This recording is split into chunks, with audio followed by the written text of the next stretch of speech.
और आगे बढ़ेंगे। धौलपुर जिले में पिछले 2 दिनों से बारिश और ओलावृष्टि से किसानों को काफी नुकसान हुआ है। फसलों को काफी नुकसान पहुंचा है। रबी की फसल है सरसों, गेहूं, चना, मटर, नकदी और फसल आलू को काफी नुकसान पहुंचा है। किसानों ने कहा कि लगातार बारिश के साथ आंधी और ओलावृष्टि से खेत में खड़ी फसल को काफी नुकसान हुआ है और किसान कह रहे हैं कि फसल की बुआई से लेकर अब तक का मौसम ठीक रहा था। महंगे खाद, बीज और कीटनाशक से फसल तैयार हो गई थी, लेकिन मौसम की मार ने किसानों के अरमानों पर पानी फेर दिया है। फसल बर्बादी के साथ चारा भी सड़ने के हालात में पहुंच चुका है और अब मवेशी पालन पर संकट गहरा रहा है। मवेशी पालन के अलावा आजीविका का दूसरा जरिया नहीं है। ऐसे में किसान सरकार से खराब फसल की गिरदावरी कराकर मुआवजे की मांग कर रहे हैं। धौलपुर जिले में आसमान से बरसी आफत ने रबी फसल को पूरी तरह से बर्बाद कर दिया है। हम मौजूद हैं इस समय किसानों के पास। ये फसल है, गेहूं की फसल है। गुरुवार रात्रि और शुक्रवार रात्रि आंधी के साथ जो बारिश हुई है, फसल को पूरी तरह से कह सकते हैं बर्बाद कर दिया है। गेहूं की फसल है, खेतों में यहाँ पर गिर चुकी है, पड़ी है। हमारे साथ किसान हैं, क्या हालात हैं, क्या स्थिति है, किस किस फसल में नुकसान हुआ है, आप बताएंगे। सर आपका नाम? खूबीराम जी। खूबीराम जी, बोलिए। ऐसा है, बदल की शुक्रवार को बारिश हुई और ओला भी आया है और गेहूं की फसल सब नष्ट हो गई पूरी तरह से। और किस किस फसल में? ये सरसों है, आलू है, अपनी सब फसलें खत्म हो गई किसान की। और इस वजह से और चारा भी नहीं रहा, पैसों के लिए समस्या है। तो जब बताओ किसान लोग क्या करेगा? सबसे ज्यादा किस फसल में नुकसान हुआ? गेहूं की खेती ज्यादा है, ज्यादा तरह से हालात यहाँ देखे जा रहे हैं। गेहूं की फसल खेतों में बहुत ज्यादा है। गेहूं की फसल खत्म हो गई, ये खेतों में पड़ी है। हमारे साथ और भी आप बताएंगे। बाबा आपका नाम? साहब, पहले तो बारिश की फसल वो खत्म हो चुकी पूरी तरह से, पानी ने खत्म कर दी जी। अब जैसे तैसे पैसे लगा के और किसान ने ये रबी की फसल तैयार की बड़े मेहनत से और बोरों से कर्जा लगा के और ये फसल तैयार की। अब आखिर में आके ओला बारिश ने ये फसल पूरी तरह से बर्बाद कर दी है। अब कोई चारा नहीं बचा है किसानों के लिए।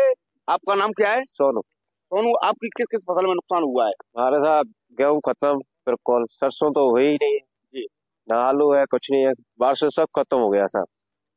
हमको 2 दिन लगातार मौसम खराब रहा है। हाँ। गुरुवार को भी बारिश हुई और शुक्रवार रात्रि को भी हुई है। हाँ, दोनों बात हुआ है। कौन कौन सी फसल सबसे ज्यादा प्रभावित हुई है? गेहूं की फसल ज्यादा थी, वही खत्म हो गई हमारी। गेहूं की फसल में ज्यादा नुकसान। हाँ, और कहाँ से चारा लाएंगे, क्या करेंगे? बोरे को पैसा भी देना है, कहाँ से देंगे? कच्चा काट के किया है ये काम। बहरहाल हमारे साथ किसान हैं और जो फसल है रबी की, वो पूरी तरह से कह सकते हैं बर्बादी के मुहाने पर है। और जो रबी फसल है उसका अंतिम मुकाम था पकाव का। सरसों, गेहूं, चना, मटर, इसके अलावा नकदी फसल आलू, ये पकाव की स्थिति पे थी। लेकिन लगातार बारिश हुई है 2 दिन, इससे ये सभी फसलें कह सकते हैं बर्बाद हो रही हैं। और यहाँ पर जो अन्नदाता किसान हैं, सरकार और सिस्टम से उचित मुआवजा और एक अच्छे पैकेज की मांग कर रहे हैं। सहयोगी राघव के साथ नीरज शर्मा, एनडीटीवी धौलपुर।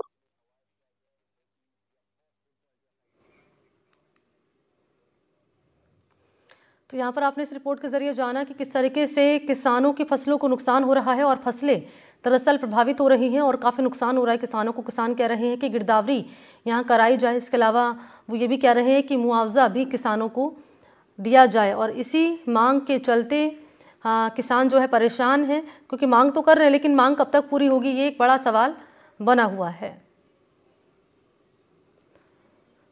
तो ओलावृष्टि की मार और दूसरी तरफ बदलते मौसम की मार भी किसान झेल रहे हैं।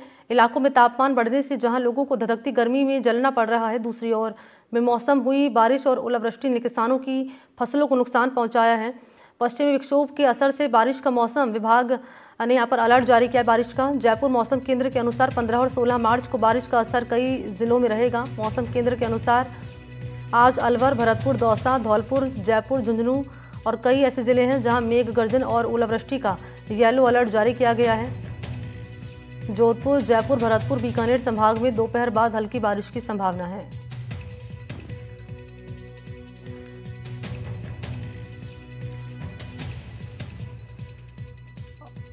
और इसी पर मेरे साथ ज़्यादा जानकारी लिए श्री गंगानगर से प्रदीप इस वक्त मौजूद हैं और ज़रा जान लेते हैं प्रदीप से कि प्रदीप क्या कह रहा है मौसम विभाग, और क्योंकि आप किसानों के साथ मौजूद हैं इनसे ज़रा बातचीत करिए और ज़रा जानिए क्या कह रहे हैं किसान, क्योंकि फसलें इनकी प्रभावित हो रही हैं। बिल्कुल मनी, जिस तरीके से है वो मौसम में परिवर्तन आया है। मौसम में परिवर्तन के बाद है जैसे बारिश हुई है, बारिश के कारण है ओलावृष्टि भी हुई है। गंगानगर जिले की बात करें तो गंगानगर जिले में कल शाम को बारिश हुई, ओलावृष्टि हुई, जिसके बाद से वो किसानों की फसलें हैं वो यहाँ पर खराब हुई है। मैं मेरे कैमरामैन सहयोगी से कहूंगा वो आपको तस्वीरों में दिखाएंगे कि किस तरीके से ये जो फसलें हैं, ये आप मेरे साथ देख सकते हैं कि जो फसलें हैं वो पूरी तरह से यह वो खराब हो चुकी है, क्योंकि अब फसलों के पकाई का सीजन है, अंतिम मौसम है और जो फसलें हैं एकदम पकाव के ऊपर है। तो ऐसे में अब किसानों के लिए काफी है जो नुकसान है वो यहाँ पर हुआ है। बारिश की बात करें क्योंकि पिछले काफी समय से है वो यहाँ पर जो बारिश, जब किसानों को बारिश की जरूरत यहाँ पर बारिश ने, ऐसे में किसानों के द्वारा जब इन फसलों को पकाया गया है तब लास्ट समय है फसल पकाव पर है और बर्बादी की तरफ है वो यहाँ पर हो रही है। हमारे साथ किसान है, हम उनसे बात करते हैं। आप बताएं कि किस तरीके से जैसे कल बारिश हुई है उसके बाद फसल में किस तरह का नुकसान हुआ है? जी 80-90% नुकसान हो गया है। आंधी के साथ ओलावृष्टि आने के कारण पूरी पके हुए फसल थी पूरी नष्ट हो गई है। तो अब क्या कह सकते हैं। बिल्कुल, तो ये वो किसान है, इनका कहना है कि जो आंधी है उसके कारण। हमारे साथ किसान है, हम उनसे बातचीत करेंगे। आप बताएं कि जो फसलें हैं वो अब पकाव के ऊपर है, अंतिम समय है, तो कितना नुकसान किन किन फसलों में है वो नुकसान हुआ है? सबसे ज्यादा गेहूं में नुकसान है। 80-90% नुकसान है। बारिश के साथ तेज हवाओं के कारण फसलें सारी आड़ी बढ़ गई हैं। बिल्कुल, तो फसलें हैं वो यहाँ पर है वो तिरछी हो चुकी है, फसलें हैं वो बर्बाद होने के मुहाने पर है। क्योंकि जैसे बात करें, क्योंकि जो गंगानगर जिला है वो धान का कटोरा कहा जाता है। यहाँ पर सबसे ज्यादा है वो गेहूं का उत्पादन होता है और गेहूं की बिजाई है वो यहाँ पर सबसे ज्यादा होती है। तो ऐसे में कहीं न कहीं अब जो गेहूं की फसल वो पकाव पर थी तो वो फसल अब पूरी तरीके से है वो यहाँ पर बर्बाद होने की कगार पर है। ठीक है, शुक्रिया आपका प्रदीप तमाम जानकारी देने के लिए, धन्यवाद आपका। और अगली बड़ी खबर मिल रही है झुंझुनू से। शहर में रुपयों से भरा एटीएम यहां लूटा गया है। एटीएम के कैश बॉक्स को काटकर बदमाश ले गए हैं। CCTV footage